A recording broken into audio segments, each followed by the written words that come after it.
ci dice un'atica. No, io non so cantare. Maria, io ti posso ascoltare.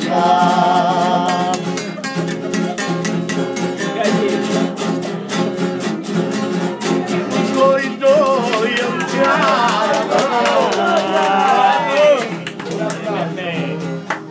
Batte l'applauso, no? Dopo Maria.